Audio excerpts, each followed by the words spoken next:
반갑습니다. 다시 3년 만에 뵙게 돼서 감사하고요.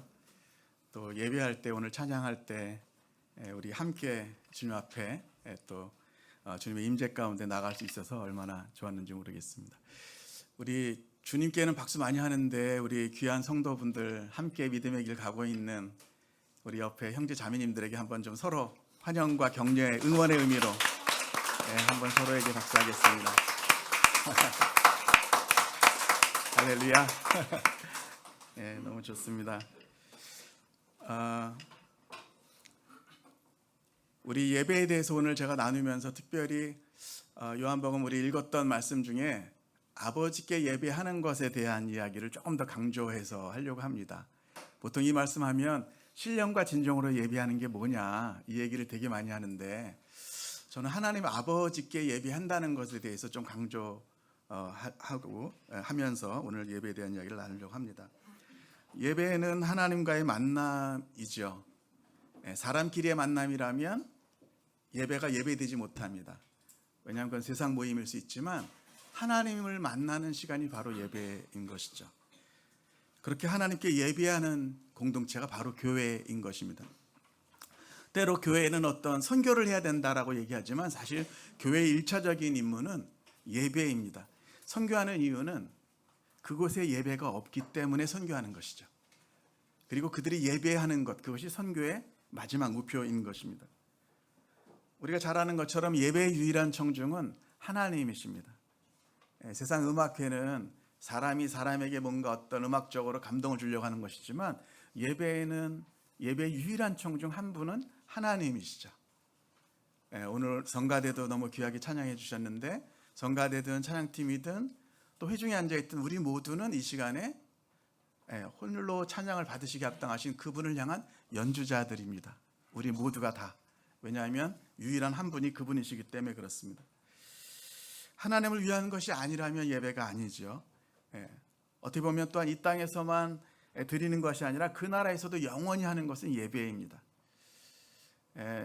저는 제 삶에서 인생이라는 것은 우리가 성경에 보면 나그네 길이라고 하고 광야길을 걷는다고 하고 영원한 도성이 들어가기 위해서 이 세상을 지나갈 때 우리가 두 가지를 배우는구나 이런 생각을 해봤습니다.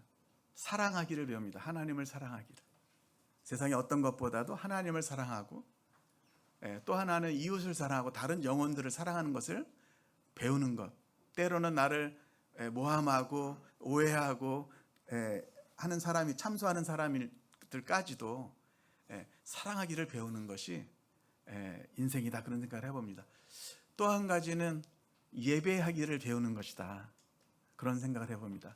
그 나라에서는 영원히 우리 찬송가 있는 것처럼 해같이 빛나는 얼굴로 주님을 찬송할 것인데, 이 땅에서 우리가 알지 못하는 일들이 막 일어날 때가 있잖아요. 때로는 우리가 원하지 않는 일들이 일어나고 여러 가지 상황들이 생길 때가 있습니다. 나는 예수님 믿고 주님을 섬기고 따라가는데 왜 이런 일들이 일어날까? 저는 그때마다 이런 생각을 많이 합니다. 우리 하나님은 선하신 하나님이시다. 선하신 하나님이라는 것은 우리 삶에 그분의 성품상 악한 일을 계획하실 수 없는 분이세요. 그분은 선하신 분이세요. 그래서 악한 일을 우리 삶 가운데 계획하실 수 없어요. 그런데 때때로 악하게 보이는 일들이 일어나죠. 내가 운전을 잘 배워가지고 원래 원칙대로 제대로 가는데 어떤 차가 와서 들이받습니다. 예를 들어서 우리 인생에 그와 같은 일들이 일어난다는 것이죠. 때로는 어둠의 공격에 의해서, 때로는 사람들의 실수에 의해서. 그러나 선하신 하나님, 그분은 그런 모든 것까지라도 모든 것을 합력해서 선으로 창조하시는 좋으신 아버지이십니다. 그 모든 것을 통해서 그 아들 예수 그리스도의 형상을 닮아가도록 우리가 이 땅 가운데서 삶의 모든 길목에서 엎드려서 경배하기를 배우게 하시는 하나님이신 것 같습니다. 오늘 말씀은 여러분들 잘 아시는 사마리아 여인과의 대화 말씀이죠. 예수님께서 4절에 보니까, 요한복음 4장 4절에 보니까 사마리아를 통행하셔야 하겠다고 말씀에 나와 있습니다. 수가라는 동네에 이르렀는데 야곱이 그 아들 요셉에게 준 땅에 가깝고 거기 또 야곱의 우물이 있었더라. 예수께서 행로에 관해서 곧 우물 곁에 그대로 앉으셨는데 때가 제 6시쯤 되었습니다. 지금 시간으로 하면 12시쯤 낮 정오가 되었는데 사마리아 여자 하나가 물을 길어 나왔고 예수님께서 그 여인에게 물을 달라고 하십니다.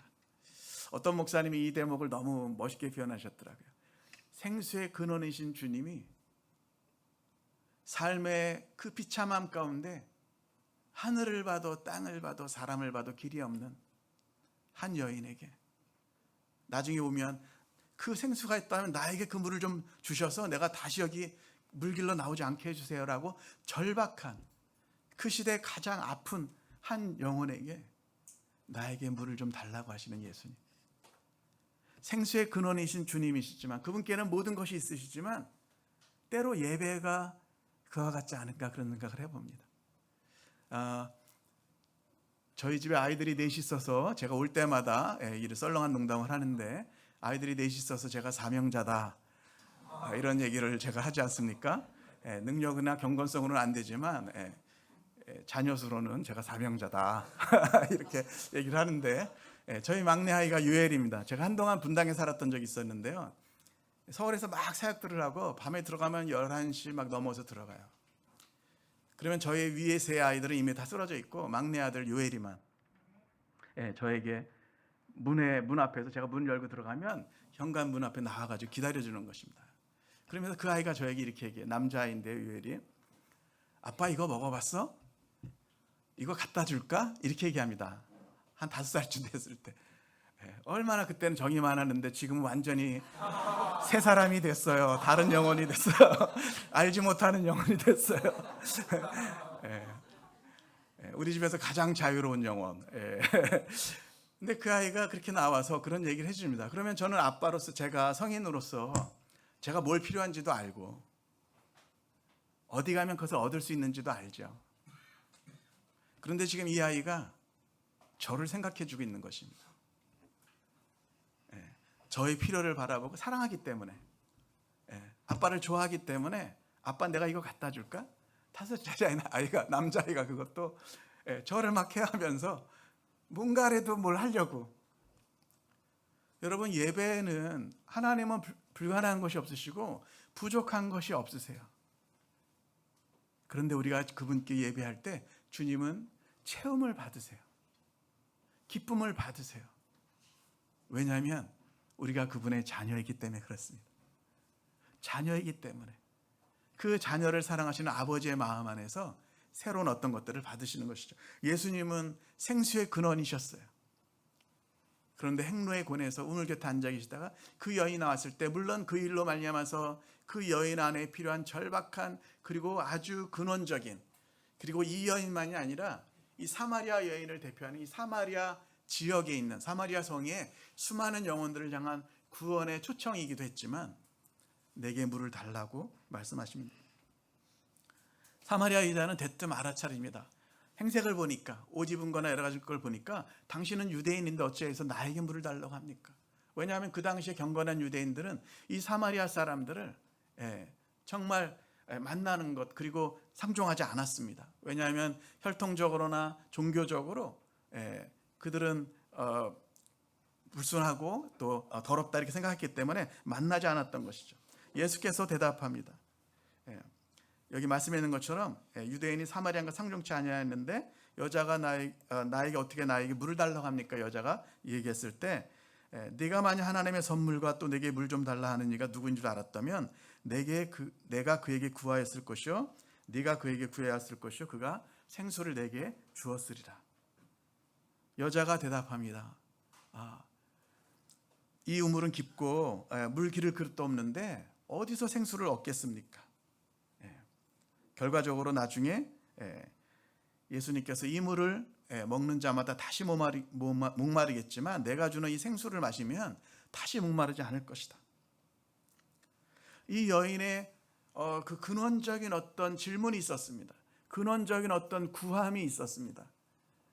그 영혼의 삶 가운데 나중에 제가 일반적으로 얘기하는 어떤 부분보다 조금 다른 시각도 제가 말씀드리려고 하는데 영생하도록 솟아나는 샘물을 찾고 있었던 이 여인, 자기 삶의 어떤 일상에서 그리고 오랜 세월 동안 궁구했던 그것들에 대한 어떤 대답을 찾고 있었던 여인이었던 것이죠.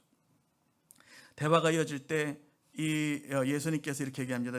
네 남편을 불러오라. 여자가 대답하여 가로되 나는 남편이 없나이다. 예수께서 가라사대 네가 남편이 없다 하는 말이 옳도다. 남편 5이 있었으나 지금 있는 자는 네 남편이 아니니 네 말이 참되도다. 어떻게 보면 이 여인의 어떤 상황, 영적 상황들을 깨우치기 위해서 어떻게 보면 도전적으로 예수님께서 말씀하셨던 것이죠. 우리가 이 여인의 이전에 있었던 어떤 옛날 과거의 어떤 한 영혼의 이야기로만 이 말씀을 보는 것이 아니라 이 말씀을 통해서 현대를 살아가는 우리 모두에게도 동일한 어떤 하나님의 콜링을 듣습니다. 제가 워낙 내성적인 사람인데 이렇게 나와서 메시지도 해야 되고 찬양 인도도 해야 되고, 물론 저는 저희 찬양팀 부흥한국으로만 하면 이제 올해가 26년 되었고, 또 예수도한 서울 화이mom에서도 제가 오랫동안 찬양 인도를 했기 때문에 거의 한 35년 넘게 찬양 인도를 해왔죠. 한 5살 때부터 찬양 인도를 했으니까요. 죄송합니다. 헷갈리게 하기 위해서 약간 연막작전 치는 건데요. 저희 팀에서 주로 저는 멘트하고 댄스를 담당하고 있는데, 저희 팀 곡에 댄스곡이 잘 없다는 거. 근데 오랜 예배 사역을 해오면서 예배에 대한 어떤 제안에 그냥 예배 사역자이기 때문에가 아니라 사람들의 어떤 근원적인 어떤 질문에, 사실은 제가 처음 말씀드린 것처럼 하나님을 만날 때만 그 모든 질문들의 대답이 완성되지 않습니까? 저는 사람들이 예배하는 게 너무 좋더라고요. 저 자신 예배하는 것도 너무 좋고 감사한데, 사람들이 예배하는 게 저는 너무 행복해요. 너무너무 감사해요. 오늘도 이렇게 함께 말씀을 듣고 예배할 때 주의 성령께서 이 시간에 우리 가운데 역사하시는 줄로 믿습니다. 여기 내 남편을 불러오라 그랬는데, 제가 예성단에서 DTS라는 훈련을 하고 전도행 다닐 때 저희 조그만 이렇게 복음 전하기 위해서, 노방에서 복음을 전하기 위해서 짧게 만들었던 드라마가 하나 있었는데, 그것이 우물가의 여인이었어요. 그래서 그 5 남편 중에 제가 남편 중에 하나였어요. 근데 그 얘기를 왜 하냐면, 우리 현대인이 의지하는, 어떤 사람들은 막 과학이 최고야, 어떤 사람들은 철학적으로, 어떤 사람들은 돈이 최고야. 우리가 의지하고 있는 어떤 남편들이 있다는 것이죠. 심정적으로 예수님이 우리의 신랑이라고 얘기하면서, 하나님 아버지가 우리의 아버지라고 얘기하면서 궁극적으로는 우리가 더 중요하게 여기고, 우리가 어떤 것들을 결정할 때 가장 직접적으로 영향을 미치는 것, 그것이 우리 시대의 우리의 신일 수 있습니다.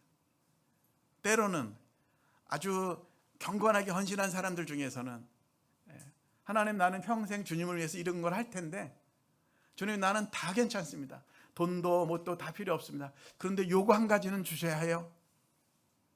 그게 우리의 우상일 수 있습니다. 우리의 마음 가운데서 온전히 주님만 사랑하고 주님만 자랑하기를 원합니다. 우리가 자랑하는 것, 그것이 하나님이 아니라면 우리는 다른 토대 위에 서 있을지도 모르겠습니다.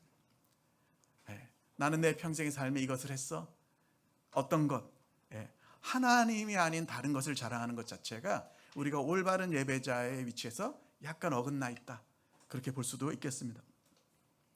내 남편을 불러오라. 여인으로서 자신이 처한 상황과 영혼의 상태를 돌아보게 하기 위해서, 이 여인의 대답, 남편 5이 있었으나 지금 있는 자도 내 남편이 아니, 이 여인의 대답을 듣고, 나는 남편이 없나이다 대답을 듣고 예수님 말씀하시죠. 저는 이 말씀을 읽을 때 보통은 대부분 이 여인의 어떤 도덕적인 어떤 그런 것에 대한 이야기로 이 말씀들을 많이 푸는 것을 대부분 많이 들어보셨을 것입니다. 그래서 정말 이 동네 여인이 낮 12시에 동네 여인들의 어떤 그것을 피해서 이 사마리아 여인이 홀로 나왔고, 그럴 만큼 어떤 그 마음에 부끄러움이 있고 불법함이 있어서 그렇다. 그 당시 랍비들은 여인들의 재혼을 2번까지 허락했고 최고 3번을 넘지 못했는데, 이 여인은 어떻게 보면 5번 결혼했고 지금도 다른 남자 살고 있었기 때문에 여인의 결혼은 불법이다, 그리고 부끄러운 삶이다, 이런 시각으로 우리 또 많이 얘기합니다. 또 제가 한번 주석을 찾아보니까 어떻게 보면 그 당시 남성 중심의 사회에서 이 여인이 살아갈 수 있는, 다른 사람의 도움을 얻어야지만 살아갈 수 있는 유일한 방법이었을지도 모르겠습니다. 그 당시 사람들이 자기 아내를 버릴 때 그냥 어떤 자그마한 일로 내버리면 이 여인이 나가서 그 당시 사회에서 가장 밑바닥의 어떤 힘없는 존재들이었기 때문에 나가서 자기가 어떤 잡을 얻어서 살아갈 수 있는 사회가 아니었거든요. 생존 자체가 불가능한. 그래서 누군가의 도움을 얻어야지만 살 수 있는, A인지 B인지 제가 말씀드렸던 이 두 경우에 이 여인이 어떤 삶이었는지는 우리는 잘 알지 못하지만 제가 한 가지 확신하는 것은 있습니다. 그것은 이 여인이 자기를 끝까지 버리지 않는 남편을 못 만났다는 것입니다. 그런데 재미있게도 어떻게 보면 이 여인은 진짜 자기의 영혼의 남편이 되시고 신랑이 되시는 메시아 되시는 예수님을 지금 이 우물가에서 만나는 것입니다. 제가 왜 그 말을 하냐면요, 구약에서 우물은요, 믿음의 여인들이 믿음의 조상되는 남편을 만났던 곳이에요. 구약에서 보면, 구약에서 우물의 창세기 24장 보면은요, 아브라함의 종과 리브가가 만나서 이삭과 리브가가 결혼합니다. 창세기 29장에 보면 야곱이 자기의 아내가 될 라헬을 만난 것이 우물가였어요. 출애굽기 2장에 보면 모세가 미디안 제사장의 7딸과 만난 곳이 우물가였는데 그 중에 하나인 시포라와 나중에 결혼하죠. 우물은 구약에서 여인들이 모두 다 믿음의 조상이 되는 배우자를 만난 곳입니다. 이 우물에서 어찌 보면 사마리아 여인도 그 당시 유대인이 상종치 않은 사마리아 사람, 사마리아의 그 사회 안에서도 어떻게 보면 가장 비참한 삶을 살고 있는 여인의 위치였고, 그 여인에서도 버림을 당한, 그리고 혼자 힘으로 생존할 수 없는 비참한 상황 가운데 놓여 있는 이 여인에게, 이 작은 자에게 주님께서 사랑을 가지고, 이것이 사마리아를 통행하셔야 했던 예수님의 이유였던 것입니다. 우리 하나님의 위대하심은, 우리가 찬양하는 우리 하나님의 영광은 가진 자, 힘 있는 자만을 찾아가시는 분이 아니시고, 그분은 차별이 없으세요. 편애가 없으세요. 그것이 우리 하나님의 영광입니다. 그러면서도 또 저는 우리 하나님의 영광은 그분은 어떻게 보면 편애가 있으신 것 같아요. 그분의 이름은 고아들의 아버지, 죄인들의 친구, 고아와 과부의 하나님, 의지할 데 없는 영혼들의 하나님. 그 놀라우신 하나님을 우리가 경배해야 합니다.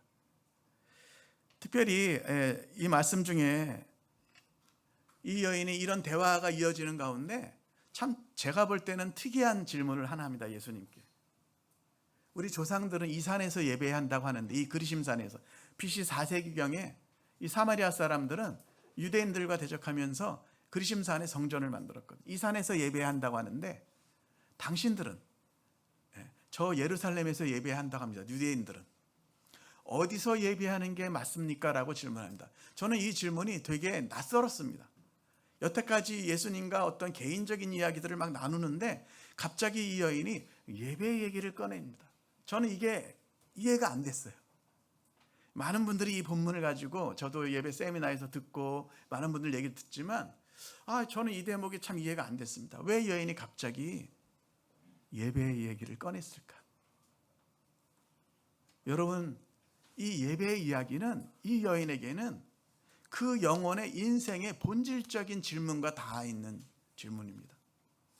제가 왜 이 여인이 이 얘기를 갑자기 꺼냈을까 이해가 되지 않았는데, 수년 전에 제가 ANC 온누리교회, LA에 있는 ANC 온누리교회 집회 때문에 갔는데, 그때 한 분 제가 모시고 갔던 분이 어떤 탈북민 여성이었습니다. 저랑 나이가 동갑. 제가 만나는데 마음이 너무 짠해요.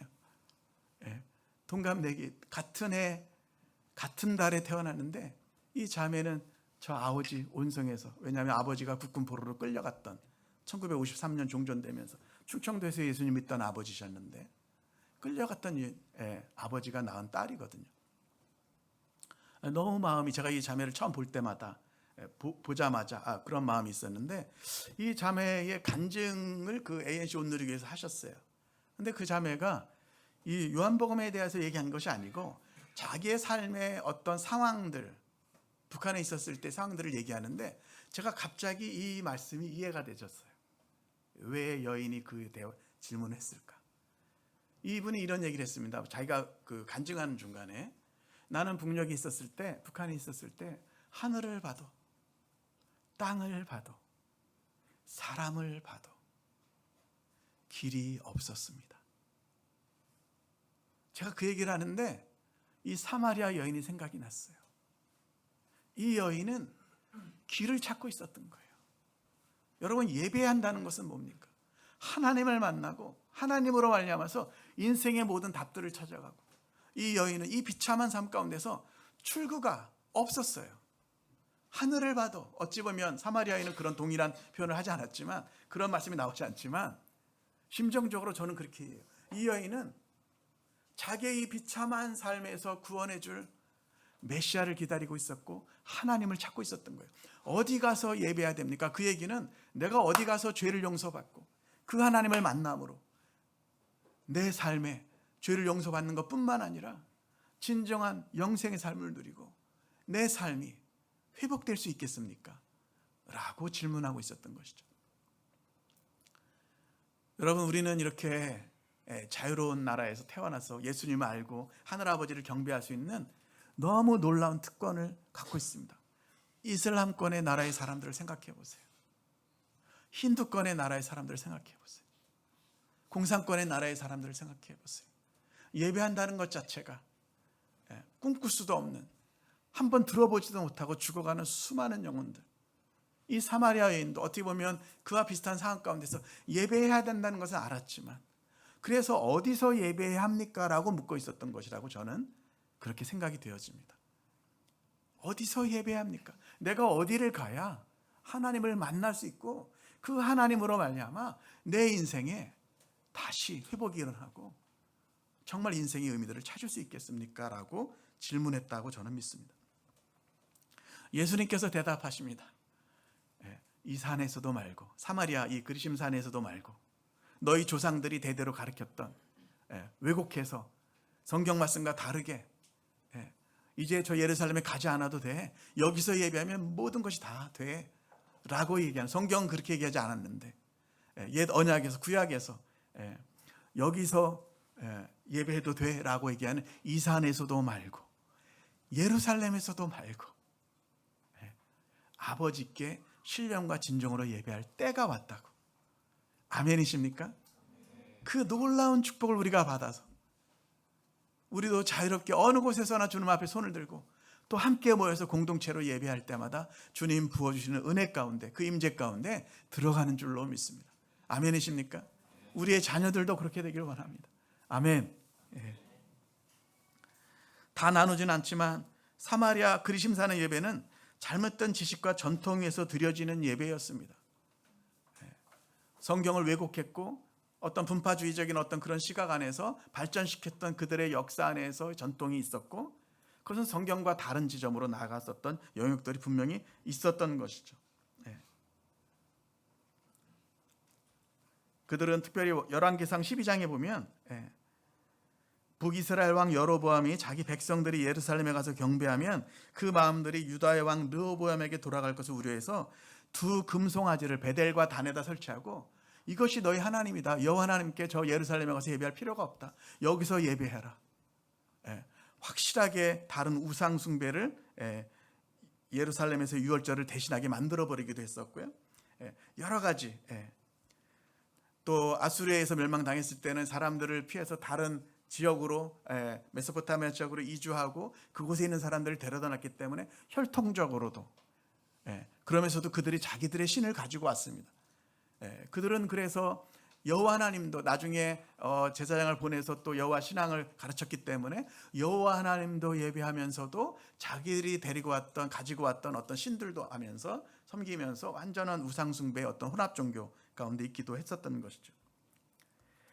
사마리아의 예배는 말씀드렸던 것처럼 잘못된 지식과 전통에서 드려지는 예배였는데, 열심은 있지만 왜곡된 진리 위에서 유전되어진 예배였습니다. 유대인들은 모든 성경과 선지자들을 인정하지만 사마리아인들은 그것을 모르는 채 습관적인 예배를 드렸던 것이죠. 이것이 물론 역사 안에 일어나는 일이지만 우리 현대인들도 우리 삶 가운데 이와 견줄 수 있는 것은 아니지만 우리가 좀 극복해야 될 것 중에 하나는 하나님의 말씀을 묵상할 때, 하나님의 말씀을 읽을 때 우리가 원하는 것만, 밑줄 친 내가 좋아하는 그것만 따라가는 것이 때로는 우리에게 위험을 가져오는 것이죠. 하나님을 균형 있게 알지 못하고 하나님을 균형 있게 알아가지 못하고 내가 좋아하는 어떤 종류의 하나님으로 어떤 분은 내가 복음이라고 얘기하고 또 어떤 분은 자기 복음이라고 얘기하는 그렇게 나아갈 수 있는 위험이 있습니다. 예수님께서 이 산에서도 말고 예루살렘에서도 말고, 여러분 그 당시 예루살렘의 예배는 어찌 보면 예수님 당시에 예수님께서 보실 때는 마음과 삶을 드리지 않는 형식만 남은 제사였습니다. 정통성도 있고 하나님이 하라고 하신 어떤 그 안에서 드려지는 예배였지만 형식만 남았고 입술로만 존경하고 마음은 먼 예배였습니다. 예루살렘은 하나님의 선택과 임재와 보호와 영광의 장소인 동시에 이스라엘 백성의 하나님께 대한 불성실과 불순종의 장소로서 하나님의 진노와 심판을 초래했던 것이죠. 예수님께서 이 산에서도 말고 예루살렘에서도 말고 아버지께 신령과 진정으로 예배하기를 말씀하셨습니다. 사실 예수님께서 예배에 대해서 구체적으로 직접적으로 말씀하신 귀한 본문인데요. 저는 특별히 오늘 아버지께 예배하는 것에 대해서 말씀드린다고 했습니다. 이제 예수님께서 자신의 몸을 찢으심으로 옛 언약처럼 어느 장소에 가서 예배하는 것이 아니라, 사실 질문과 대답이 이상하지 않습니까? A라는 장소입니까? B라는 장소입니까? 얘기하는데 예수님은 아니다, C라는 시대가 온다. 때에 대한 대답을 하세요. 장소가 이제 중요한 것이 아니에요. 하나님은 이런 때가 왔다. 왜냐하면 이제 성전이 중요한 것이 아니라 결국 예수님께서 자신을 찢으심으로 들이심으로 말미암아서 우리 모두가 성령의 전으로 기능하는 새 시대를 여시기 때문에 이 산에서도 말고 예루살렘에서도 말고 아버지께 예배할 때가 되었다. 새롭고 휘장 가운데 새롭고 산기를 내신 지성소로 우리를 인도하시는 주님, 예수님의 결국 구속의 역사로 옛 언약의 파기와 종료를 선언하시는, 그래서 새로운 경배의 문이 열리게 되는 것이죠. 우리는 이 땅에서 예배하지만 사실은 날마다 하늘 차원에서 예배합니다. 이 땅에서 예배하지만 우리는 이미 주님의 보좌 앞에 나아가서 경배하는 것이고 믿음으로 그렇게 선포하며 주님 앞에 있는 것입니다. 우리는 예수님을 통해서 하나님 아버지께 경배합니다. 아버지를 경배하는 자들이 아버지의 영광과 임재를 경험하게 될 것이죠. 특별히 우리를 있는 모습 그대로 용납하시는 친밀하신 아버지께 경배하라고 주님 말씀하십니다. 예수님의 사역의 특징 중에 하나는 자신을 가르치실 때도 있었지만, 내가 곧 길이요 진리요 생명이니 하실 때도 있지만, 계속 손끝을 보면 아버지의 나라를 얘기하셨고 아버지의 뜻을 얘기하셨고 아버지의 일을 얘기하셨고 아버지께 경배하라고 말씀하십니다. 여러분, 우리가 하나님의 자녀로서 아버지께 경배한다는 것은 아마 우리가 이 땅에서는 이 땅을 떠나갈 때까지도 충분히 이해할 수 없는 너무 놀라운 신비인 것 같아요. 십자가의 원수로 행하던 우리를 하나님의 자녀로 삼아주신 그 하나님의 사랑. 사실 모든 예배는 아버지로부터 시작됐습니다. 우리에게 세상 만물을 창조하시고 우리를 사랑하신 하늘 아버지가 계신데 하늘 아버지로부터 모든 것이 나왔고 모든 것은 그분을 위해서 존재합니다. 하나님은 신령과 진정으로 예배하는 자들을 찾으시며 그들과 함께 사시기를 원하시는 것이죠. 제가 특별히 아버지께 경배하는 것에 대해서 조금 우리 시대에 좀 더 많이 나누면 좋겠다라고 생각한 이유가 하나 있습니다. 제가 예수노란 화해 모임에서 섬기다가 90년에 파송돼서 티네이저 때 파송된 거겠죠. 90년대 죄송합니다. 90년대 파송돼서 YM 토론토 지부 개척 사역으로 제가 갔는데 그때 DTS라는 사역에 스태프로 있었어요. 첫 해에 40대 중반의 한 집사님 오셨는데 제 조에 계셨습니다. 근데 이분이 어느 날 제가 이제 가끔 조장이니까 이렇게 기도를 스태프로 기도를 하니까 이분이 그 기도를 이렇게 들으시다가 어떤 날 의아하게 이렇게 물어보시는 거예요. 얘기를 하시는 거예요. 간사님 기도를 들어보니까 참 특이하다고, 자기는 평생 하나님 아버지 혹은 아버지 하나님 이렇게 기도해 본 적이 없는데 그냥 주님으로는 기도했는데 아버지 하나님 이런 표현을 제가 자주 한다고, 특이하다고 그러시는 거예요. 제가 거꾸로 이분이 정말 특이했어요. 누구나 다 하나님 아버지 하나님 이렇게 하는데, 근데 한 달 반쯤 지나가지고 각자의 삶 안에 있었던 아팠던 이야기들이나 어떤 것들을 또 허락하는 범위 안에서 자기들이 나누기 원할 때 자원해서 나누는 시간이 있었는데, 이분은 보니까 이분이 왜 하나님 주님이라고는 표현했지만 아버지라고 고백을 한 번도 할 수 없었던 이유를 제 나름대로 어렴풋하게나마 눈치챌 수 있었어요. 그것은 왜냐하면 이분은 1살 때 어머니와 함께 쫓겨나셨거든요. 아버지가 이혼을 하면서 자기는 기억도 안 나죠. 1살 때 쫓겨났으니까. 그러니까 이분은 아버지라는 단어는 알아요. 그런데 아버지를 경험하셨던 적이 없어요. 단어는 알지만 낯선 단어예요. 우리가 어떤 단어의 뜻을 안다고 그것을 진정 안다고 얘기할 수는 없잖아요. 설명할 뿐이지. 그 아버지를 경험한 적이 없어요. 그래서 이분은, 근데 우리가 하나님 아버지 이렇게 얘기하니까 이게 오버랩되고 뭔가 낯선 거예요. 불편한 거예요.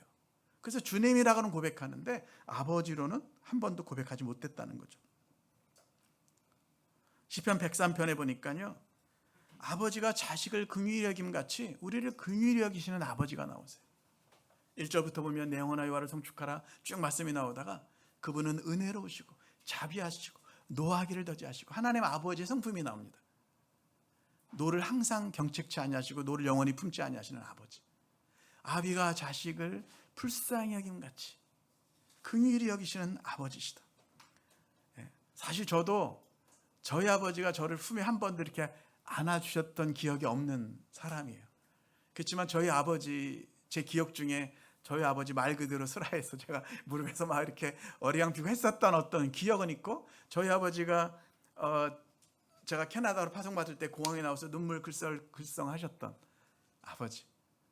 저도 왜 그런지 저희 아버지를 닮아서 눈물이 좀 많아요. 그래서 저희 딸들하고 이렇게 드라마를 보면 약간 뭉클한 장면 나오면 저희 딸들이 우리 아빠 또 우나 이렇게 하는 편인데, 아비가 자식을 긍휼히 여김 같이 여호와께서는 자기를 경외하는 자를 긍휼히 여기시는 하나님.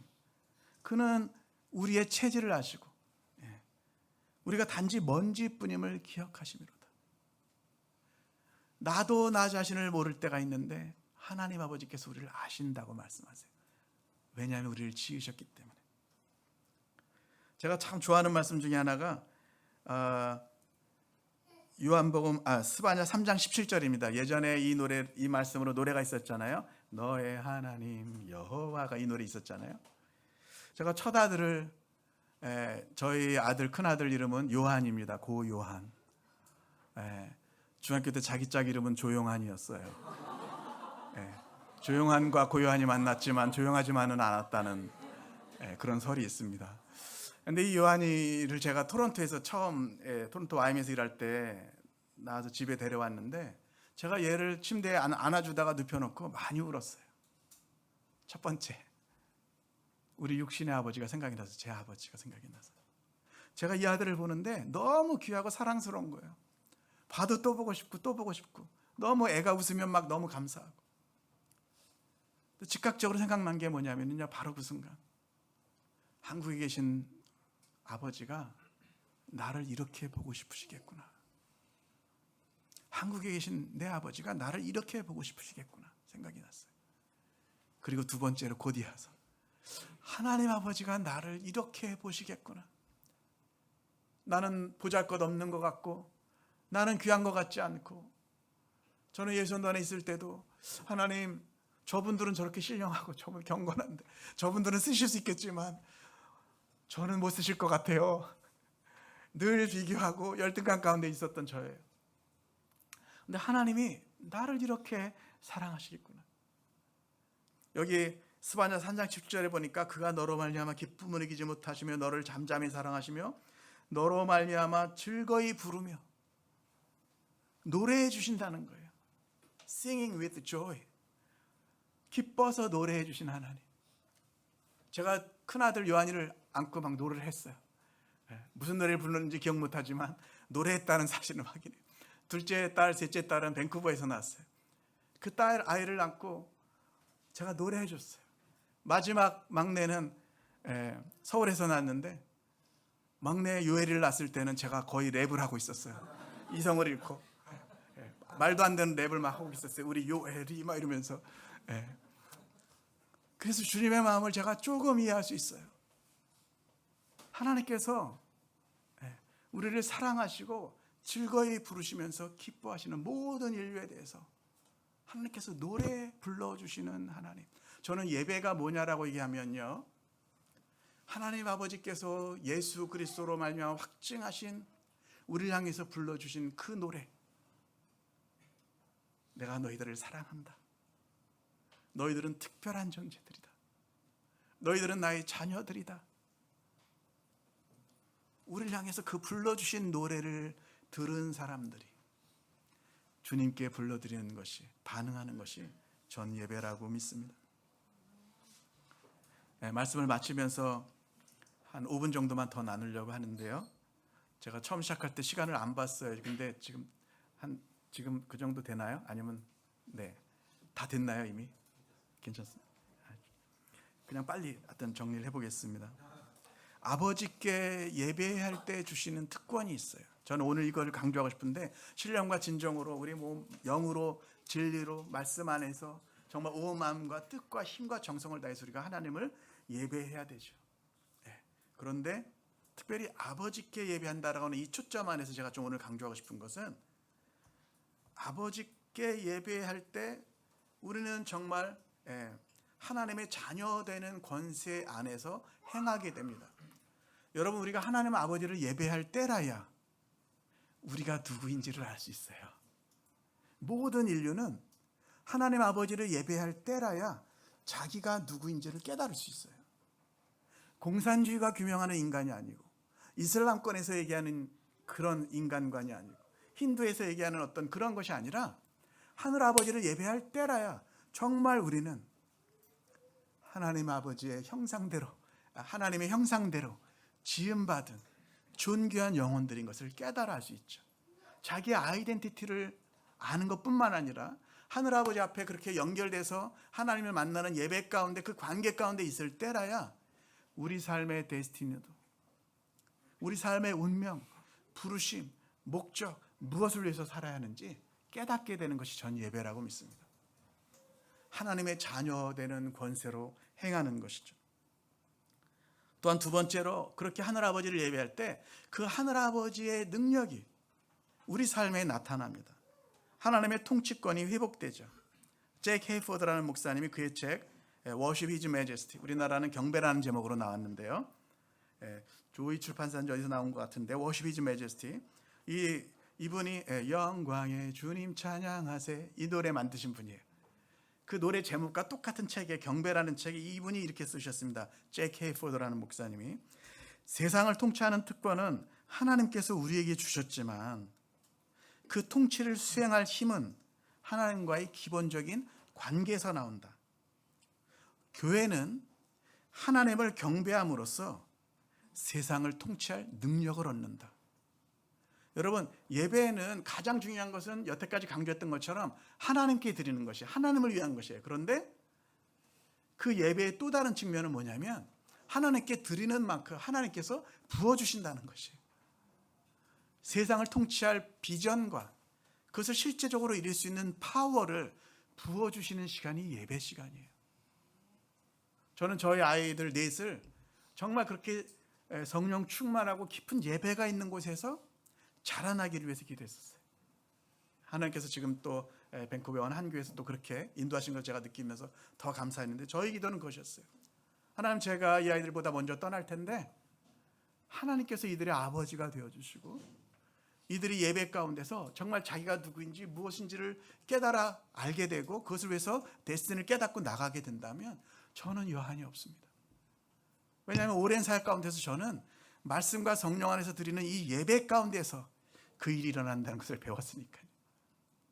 옛날에 예전도단 화요모임이나 경배와 찬양이나 또 많은 교회에서 있었던 어떤 찬양과 경배가 뜨거운 예배들 가운데서는 그것이 예배 행위로 의식으로만 끝나는 것이 아니라 그 안에서 새로운 생명들이 탄생하고 사역자들이 일어나고 헌신자들이 일어나는 모판인 걸 제가 알기 때문에, 그래서 너무도 많이 봐왔기 때문에 그렇다는 것이죠.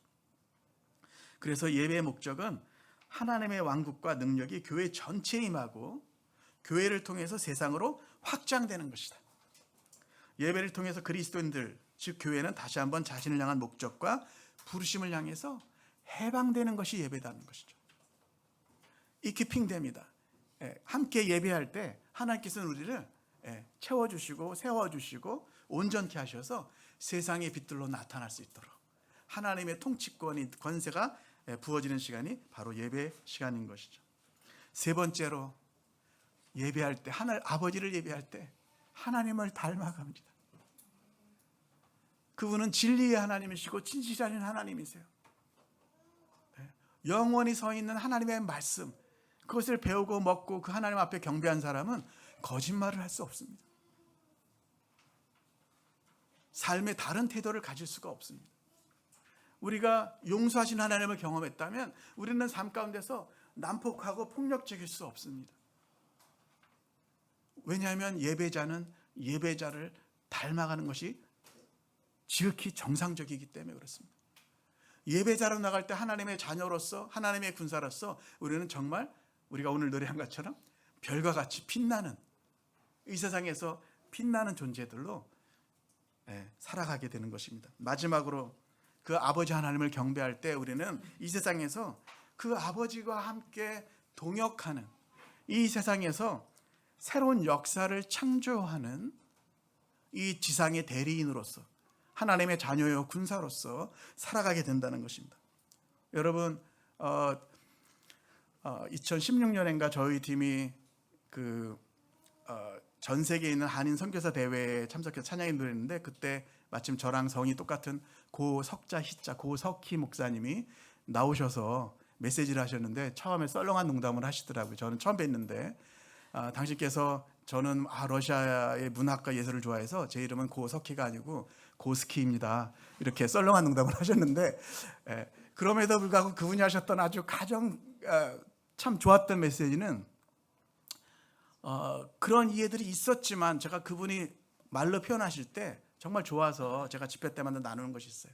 여러분, 이 방에 있는 우리 이 예배당 안에 지금 예배실 안에 있는 우리 모두 한 사람 한 사람은 아주 세게 표현한다면 유일한 한 사람입니다. 우리와 똑같은 얼굴, 똑같은 이름, 똑같은 기질, 체질, 달란트, 부르심 가진 사람은 이전에도 태어난 적이 없고 앞으로도 태어나지 않을 거예요. 저는 그 말을 들을 때요, 거룩한 부담감이 생겼어요. 내 삶은 부족하지만 때로는 자빠지고 넘어지고 주님 앞에 죄송할 때도 많지만 내 삶을 끝까지, 내 삶의 데스티니를, 부르심의 길, 사명의 길을 끝까지 갈 때만 채워지는 하나님의 창조적인 계획이 있다. 그분이 우리를 창조하실 때 그분의 어떤 섭리가 있다. 저는 그렇게 믿어집니다. 우리는 유일한 한 사람입니다. 제가 아는 한 미국 선교사님이 어떤 영상에서 그렇게 얘기하더라고요. 인간됨이 무엇이냐? 인간이라고 하는 것은 그냥 역사의 방관자나 세상의 방관자가 아니라 구경꾼이 아니다. 하나님과 함께 이 시대에 새 역사를 창조하는 것이, 그것이 인간다움입니다. 그 힘은 어디서부터 나옵니까? 아버지께 신령과 진정으로 경배할 때 그 일이 나오는 줄로 믿습니다. 우리 각자의 영역에서 믿음의 길을 가고 있고 하나님의 뜻을 구하면서 계속해서 함께 나가고 있는 우리 형제 자매님들에게 한 번 더 격려의 박수, 응원의 박수 하겠습니다. 제가 기도하고 마치겠습니다.